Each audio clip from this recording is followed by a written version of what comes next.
Hi guys, and welcome back to my channel. Today I'm going to come on and show you how to do some collages that you can include in your junk journals. This was featured in my last video and I've had quite a few requests for some tutorials, so that's what I'm coming on to do today. So I'm at my craft desk. What I generally have with me is scraps from the journal that I'm working in. I always have the cat with me. I then have like a scraps bucket of offcuts of paper, even if it's just little bits like this that you've ripped off things. I just save all of those in a bucket because they do come in really useful for this type of thing. I've obviously got my sewing machine because I am going to do some sewing detailing, and as an optional as a optional extra, you can get out your fabric scraps. And what I have is sometimes I buy bundles from the local craft store of the same colours of fabrics. So I'm going to use purples because I've got lots of purple scraps and I've got purple fabric and things like that. In my sewing machine, I like to use not a bold colour, but I like to use either a dark colour. I don't use a light colour, so I would use white because that would stand out quite a bit, but I wouldn't use browns or any type of neutral tones because it will blend in far too much. So in this I've used like a Cadbury's purple type colour in the thread because I think that will stand out quite a bit. What I'm going to do is I'm going to use a lot of neutral tones in the papers, so the purples will be like an accent to it. Because you might not be able to quite see what I'm doing, I'm just going to stick this piece of purple paper down. All I wanted to mention is the type of thread that I use, because that might get asked, and I just have a box like this of thread that I use. I do recommend it because you get such a variety, but I don't recommend it for heavy duty jobs. Like in my last video there was a lot of sewing of the signatures using your sewing machine, and I wouldn't necessarily recommend these. I'd recommend getting branded thread for that type of thing because these break and you have to rethread the machine so many times, it's just not worth it. So these are good, and that's all I've put in there today, purples. Yep. Okay, she's gone, hopefully. Now what I'm going to do is I've got some glassine bags that I've made myself this afternoon, and yeah, I'm going to do the collages and stick them on the front of these for decoration. So what I generally do first of all is I get a larger piece of paper. So I'm just going to root through my scraps. Now what I did was I actually tea-dyed a lot of my scraps, so I might actually use some of these. They are quite grungy, I must admit. Might use this one as the main like focal point of the collage because that would fit quite nicely on there. And then I will do like a linear piece because that's going to be what a lot of people struggle with, I think, with collage, is trying to get the layout right. So what I generally do is I would go for linear pieces as well as like a square focal point. So something like this is quite a good linear piece because it's got like a focal point on it. So I might slot that behind, and I do just lay out the collage on before I glue anything. I can't get my words out today. So what I'm going to do there is I'm going to go for something that's different to that brown. So let's have a look in here, maybe like a book page or something. That might be quite good.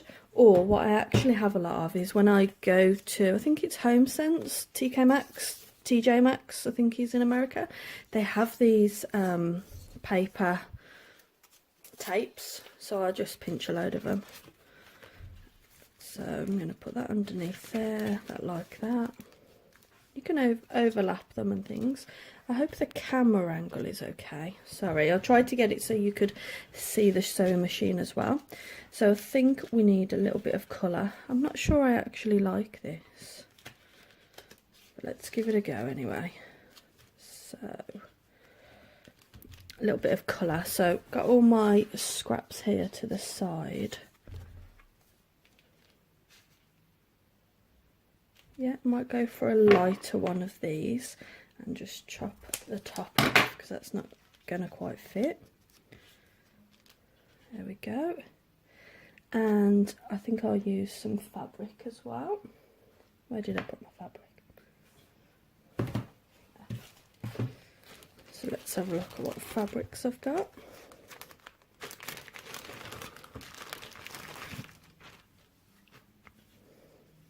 So this is quite a subtle one, so don't want to do anything too striking, I don't think. But maybe just this little offcut here, even though I'm chopping the fairy's head off. And with my fabrics, I do tend to fray them out, so that's already frayed out quite a bit there, so I'll just go along the top and fray it. And I do tend to leave, you know, all of the threads loose like that. So let's have a look. I might offset it so it's up like that, not like that. So now I've got quite a linear type of cluster. So what I want to do is put something coming out this way. Now you could use maybe a little bit of cotton like this, or this is wool, but you could do something like that, just bunch it up over the top. What I might do is I might do something like that, take a little bit of that and have that underneath whatever I'm going to stick, so fan that out. And I think I'll use some contrasting colours. Or what I could do is use some of this and then maybe stick a word over it. But no, I think that's too contrasting. What I'm going to do is get some brown and stick a word over it. So, just a bit out my scraps, about there. That'll go over the top. And I've got some of my Tim Holtz words here, so I'll find a word once I've sewn it all together. So just going to use some distress ink. Sorry, my distress inks are just in a tray to the side. And what I often find is when I start this distressing process that I actually lose half of the layout. Just adjust the camera down slightly so you can try and see. So if it does change, that's the reason why. And I just think the distressing just makes the edges look really nice, especially with ones like this that are quite soft. It will just grunge it all up. You could rip it if you want to. I'll show you that on the next one. I think I'll do some ripping.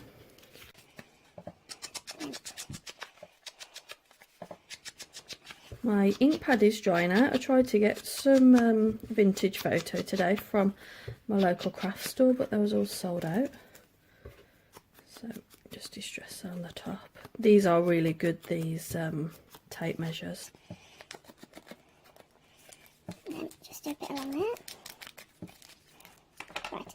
And what I will do is I'll use ever such a small amount of glue just to try and hold it together. All I'm going to use is just some tacky glue. I'm not really particular about what type of glue that I use for this, because all it's going to do is just hold it together in the time that it takes me to get to the sewing machine. Because that's how the majority of this is going to hold together, is some sewing. So where was we? Now you don't necessarily have to do these collages and put them onto a glassine bag. That's not essential. In the journal that I did, I mounted them onto a glassine bag, but then I also did a tiny bit of mounting behind, and I'll show you that in just a moment.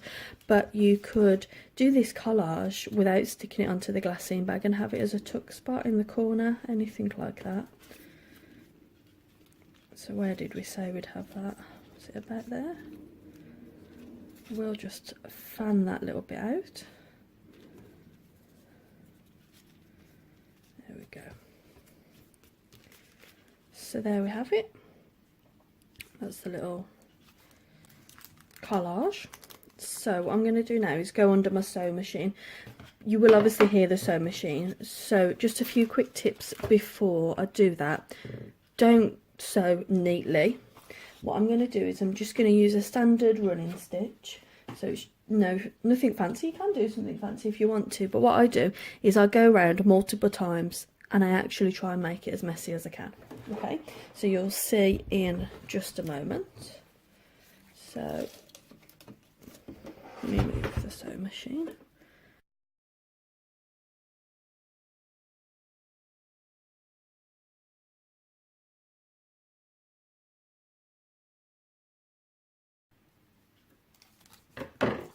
So there we go. I will just stick that down, I don't think, or maybe I'll do a bit of stitching there. Might do a zigzag.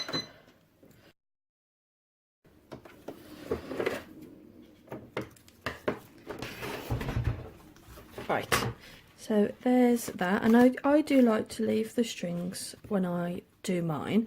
So let me now find a word that I can put on there. So I've got my Tim Holtz words. I'll do white ones, I think. And I want one that I can, you know, put as a double line. Oh, sorry, knocked the camera there. So I've got today's full of possibilities. And I'm going to cut it there. And then I'm going to distress here. And they do stick quite well, to be honest, so just stick it straight down. You might want to put, you know, like a tiny little embellishment on there, maybe like a butterfly or anything like that, so you don't necessarily have to limit it just to paper. So there's that one. There we go. There's that collage. What I'll do is I'll just stick it onto the glassine bag and then hopefully it will dry by the end of the video. Maybe do I want any lace on the glassine bag maybe? No, I'll show you how I will use the glassine bag on a piece of paper, because then you can then choose to add any embellishments actually behind the glassine bag. And I'm not, you know, fussy with the glue.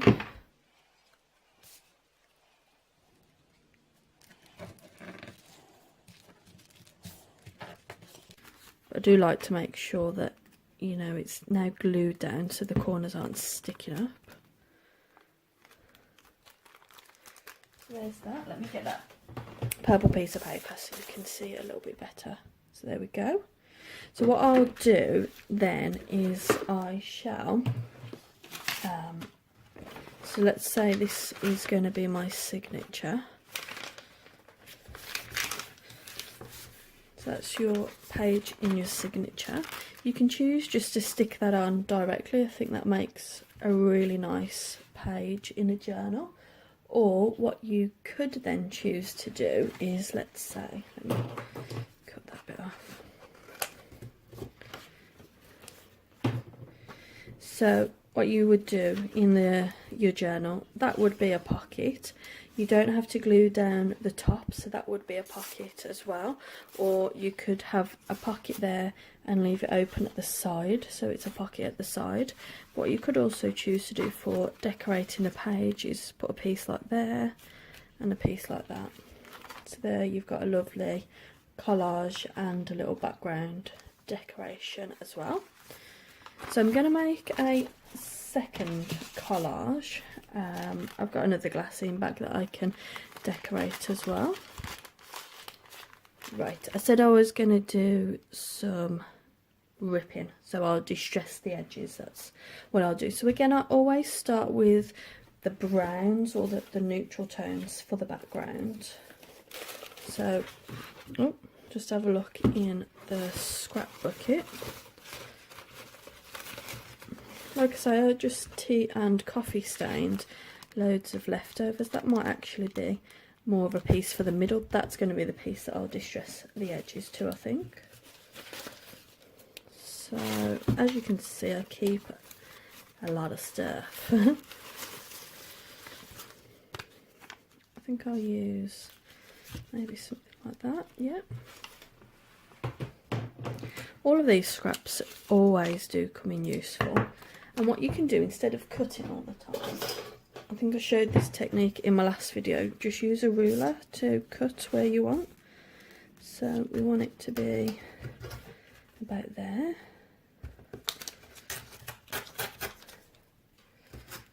There we go. I'll distress as I go along this time so I don't have to distress at the end.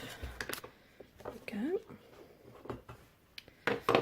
So we'll have this piece, and all I do is, I know there is a tool out there for this, but I just get my scissors and I just run it down the side.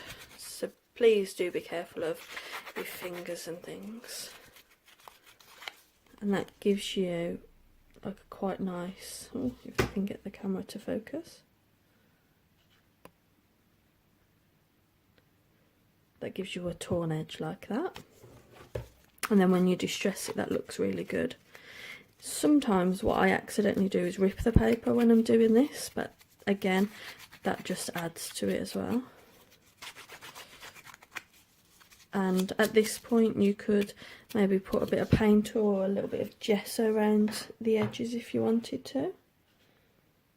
Get the camera to focus again, sorry. I think it's just the different angle. I tried to just experiment with the angle so I could get the sewing machine in. So I hope you guys don't mind. Okay, put that on there. If you keep any leftover lace for snippet rolls or anything like that, that's really good for this as well.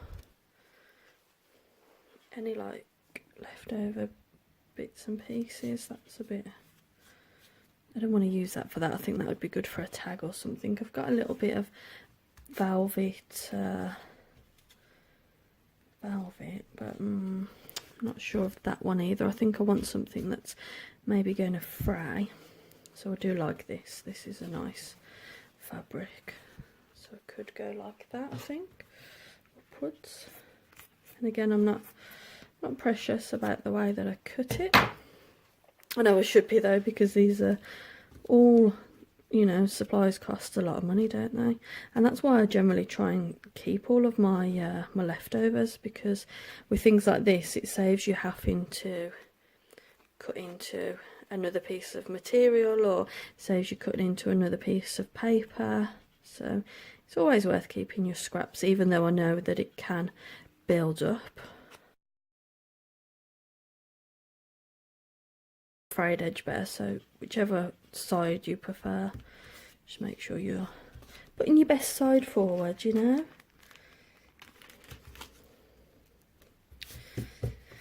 Right, needs a little bit of something else, but I'm not sure what. Do you think it maybe needs a little bit of fabric? Maybe, but only a smaller amount, I think.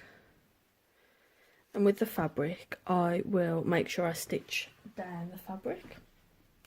So that's that. I think it might need something coming out of the side a little bit, just to try and add to the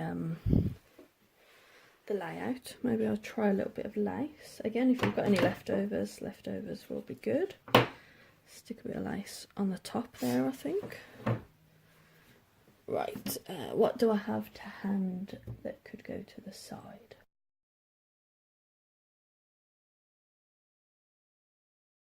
Maybe I'll use a circle punch. Let me just get a punch. I've just got, I think that's an inch punch. And I quite like this layout. So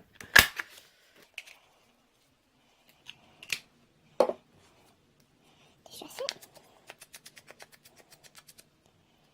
And just stick it underneath maybe. There we go. And if you don't think it looks like much at the moment, I'm telling you it will look really good once you stitch it. The stitching really brings everything together, I think. So maybe just try and shift it out a little bit. Shall I put another circle punch on there? So we've got two. Where did I put my punch? losing my mind today. I think what I'll do is, these are only scraps, so I think I'll use a bit of that.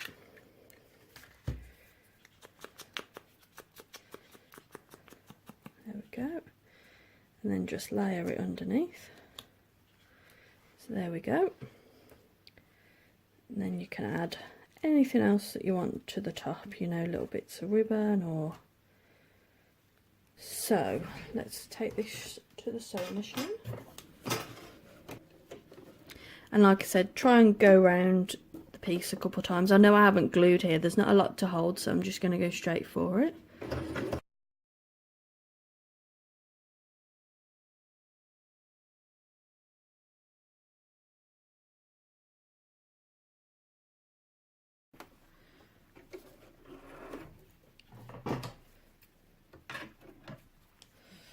I'm not sure if I need to do something to that. I think I do. So let me stitch that bit down.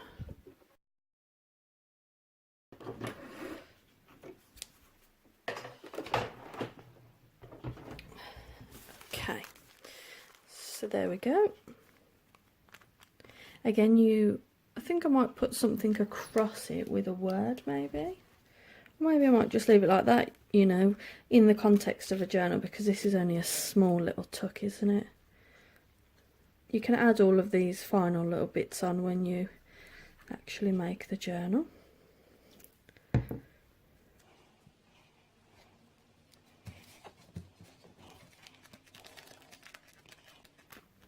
No, I am going to stick something on there. So let's have a look, because that will go very nicely then with that one if there's some words on it. So just get a little bit of scrap brown paper, I think would go really nicely.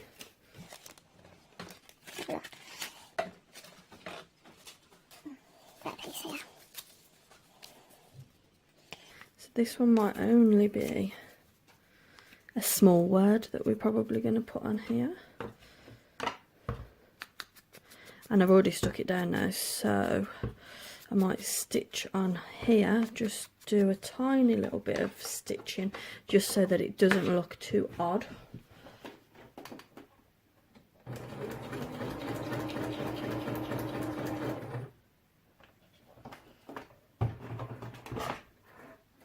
So just done a little bit along at the top there so it doesn't stand out.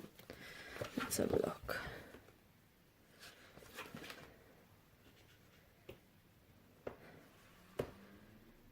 For good, maybe. Is that a bit too small though? Remember the now. Let's go for that one. Again, I think I'm going to have to cut that in two.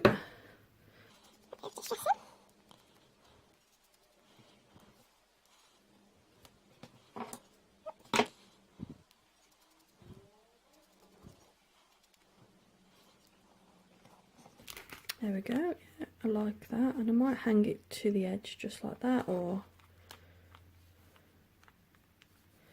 not too sure where to put that. Slightly to a little angle. There we go. A bit more glue on there. There we go. That much of an angle. There we have it. So again, you can put that on a piece of paper and you can decorate along the top.